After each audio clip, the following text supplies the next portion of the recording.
করলা কত কেজি এটা? বেশি না, 30 টাকা। দেন 1 কেজি দেন। 1 কেজি। আমার একটা কল আসছে, দাঁড়ান মাফে না। কথা কোন আমি মাপতাছি। এই তো সুযোগ, সামনাসামনি কম দে। আর তুমি তো কাছে ফোন করবা। আকবর ভাই তুমি আমার ক্ষমা করে দেবো। যাও যাও, তুমি আমার মাফে কম দিবা আর তোমার আমি ক্ষমা করে দিমু, তোমার আমি ক্ষমা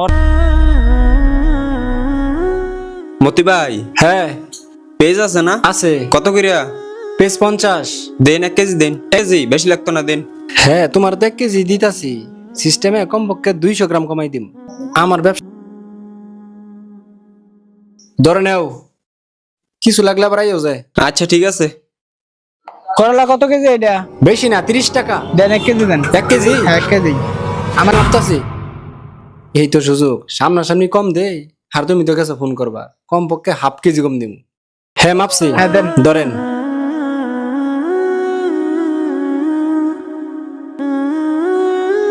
মতি ভাই, হ্যাঁ ভাই। কাঁচামরিচ পরে দিয়ে যায় নাকি? পরে দিবা? হ্যাঁ পরে দেই। আচ্ছা পরে দিই। আচ্ছা। আসসালামু আলাইকুম মতি ভাই। ওয়ালাইকুম সালাম। একটা ইলশা দিনছে বড় দীক্ষা, পোলানে ইলশা খাবার চাইছে। আর আমরা কার ঘটনা? নাজমুল মেয়ে আছে না, হ্যাঁ হ্যাঁ তো কারে জানি ঠয়া 10 লাখ টাকা লইছে। টেহা লইয়া এখন তো অসুখ। এই অসুখে মনে করেন মানুষের ঠকায় লাভ কি? কেউ ঠয়া কেউ দুনিয়া বার হয় না। হাই হাই, আমি যে মানুষের হয় আমার কি হবো? সময় থাকতে সবার কাছে মাপ চাইতে হবে। দেন ইলশা দেন। এই যে লাও। রবিবারে তো একবার কয়বার হয়েছে, একবার দুইবার তিনবার, একবার 4 কেজির মধ্যে 1 কেজি কম দিয়েছিলাম। কি অবস্থা, ভালো আছেন? আর রবি ভাই, বাইরে ভাই আপনারা কি করবেন যে আমি খুঁজছি রে ভাই। আপনি কই গেছিলেন ভাই? আমি আপনার কোনো জায়গায় পাইতেছি না ভাই। আপনার বাড়ি পর্যন্ত গেছিলাম আমি কি ভাই। হয়েছে ভাই? আন্যগর ভাই শুনে ভাই, আমি সবার কাছে ক্ষমা চাচ্ছি ভাই, আপনি আমার ক্ষমা করে দেন ভাই। ভাই মানছে কি বলবো, এসব কি বলে? ভাই মানছি যেটা মধ্যে ভাই, আপনি আমার ক্ষমা করে দেন ভাই।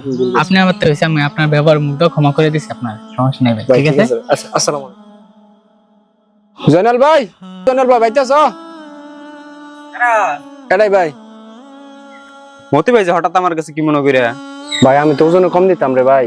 আমি তো অনেকের কাছে ক্ষমা চাইছি ভাই। মানুষের ওজনে ঠকানি এটা অনেক বড় গুনাহের কাজ ভাই। আমি আমার ভুল বুঝতে পারছি ভাই। তুমি তোমার ভুল বুঝতে পারছো, এটাই অনেক। এটাই কয়জনে বুঝে কও। চাও তোমার আমি ক্ষমা করে দিছি। সত্যি ভাই তুমি আমার ক্ষমা করে দিছো। হ্যাঁ সত্যি তোমার আমি ক্ষমা করে দিছি, যাও। সবার কাছে আমি ক্ষমা চাইছি ভাই, আপনি আমার ক্ষমা করে দেন তুমি আমার ওজন কম দিছো, তোমার আমি ক্ষমা করবো, তোমার আমি ক্ষমা করা হইতাম না। ভাই। ক্ষমা করে দেন ভাই, আপনি যদি ক্ষমা না করেন ভাই তাহলে কিন্তু আমার কিয়ামতের দিন ভয়াবহ অবস্থা হবে। আকবর ভাই তুমি আমার ক্ষমা করে দেবো। যাও যাও, তুমি আমার মাফে কম দিবা আর তোমার আমি ক্ষমা করে দিমু, তোমার আমি ক্ষমা করতাম না। যাও। ক্ষমা করলা না? না না, আমি ক্ষমা করতাম না। যাও।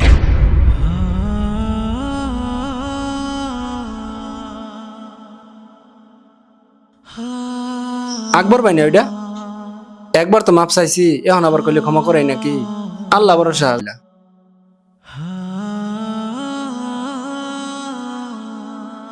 মাপ চামু, যদি আবার অপমান করে না যাইগা। আকবর ভাই হাসি খুশি হয়ে ডাক দিল, কারণ কি? বহ, চা খাও, আরেকটা চা দেও। তো মতি ভাই, তোমার মন খারাপ কে?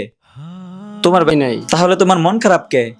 আকবর ভাই, তোমার কাছে আমি 2বার ক্ষমা চাইলাম, তুমি আমার ক্ষমা করলা না ভাই, এই জন্য আমার মনটা খারাপ। হ্যাঁ রে মতি মিয়া, সবার কাছে ক্ষমা চাইতে গেছিলা, এই বিষয়টা আমার কাছে খুব ভালো লাগছে। এটা শুন নাই, তোমার আমি ক্ষমা করে দিছি। আর তারপর যে তোমার আমি বলছি ক্ষমা করতাম না, এটা তোমার আমি কেলে কইছি, নিয়তে ক্ষমা করছি না।